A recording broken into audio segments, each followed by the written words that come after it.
12ஆம் வகுப்பு மற்றும் 10ஆம் வகுப்பு பொதுத் தேர்வை பதற்றமின்றி பயமின்றி எழுத வேண்டும் என்று மாணவ மாணவிகளுக்கு மனநல மருத்துவர்கள் அறிவுறுத்தியுள்ளனர்.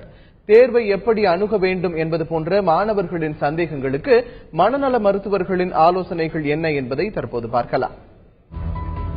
தமிழகம் மற்றும் புதுச்சேரியில் நாளை முதல் 12ஆம் வகுப்பு பொதுத் தேர்வுகள் துவங்குகின்றன.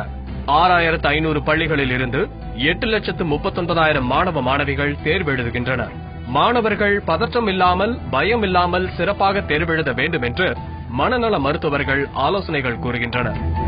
என்னன்னா நல்லா தூங்கணும், ஒரு 8 hours நல்லா தூங்கணும். நல்லா தூங்கினாலே அடுத்த நாள் மெமரி நல்லா இருக்கும், கான்சன்ட்ரேட் நல்லா பண்ண முடியும். ஃபர்ஸ்ட் அதே மாதிரி எக்ஸாம் முடிச்சு வந்த உடனே வந்திலிருந்து 24 மணி படிக்கணும்னு நினைக்க கூடாது.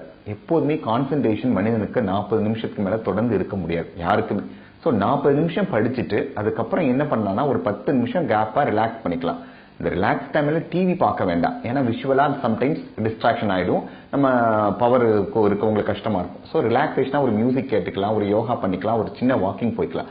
திருப்பி அதுக்கப்புறம் 40 நிமிஷம் படிக்க ஆரம்பிச்சு அதை மாதிரி பண்ணாலே நல்ல முதல்ல மனசு ரிலாக்ஸ் ஆயிடும். ரெண்டாவதாக அன்னைக்கு புதுசா முடிஞ்ச வரைக்கும் படிக்காம இருக்கிறது ரொம்ப நல்லது. பழைய பாடத்தை ரிவிஷன் பண்ணணும், ஏன்னா ரிவிஷன் தான் மோர் இம்பார்ட்டன்ட் ஃபார் மெமரி. மாணவர்கள் அடிக்கடி மூச்சு பயிற்சியை மேற்கொள்வதால் அவர்களின் நினைவாற்றல் அதிகரிப்பதுடன் மனம் ஒருநிலைப்படுவதும் அதிகரிக்கும் என்று கூறுகிறார் மனநல உளவியலாளர் சாந்தி. லாஸ்ட் மினிட்ல எல்லாத்தையும் நம்ம இப்ப படிக்கணும்னு ஒரேடியா ஃபோக்கஸ் பண்ண வேண்டாம். என்ன உங்களுக்கு இது வரைக்கும் ப்ரிப்பேர் பண்ணிருக்கீங்களோ அதை நல்லா படிச்சா போதும்.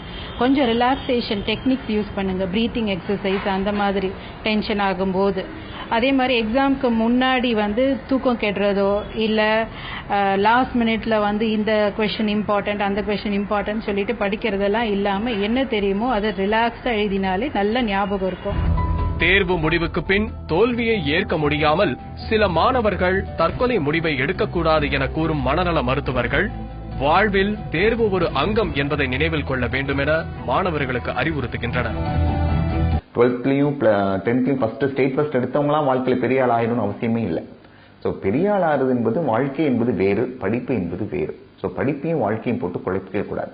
எக்ஸாம் என்பது இறுதி அல்ல.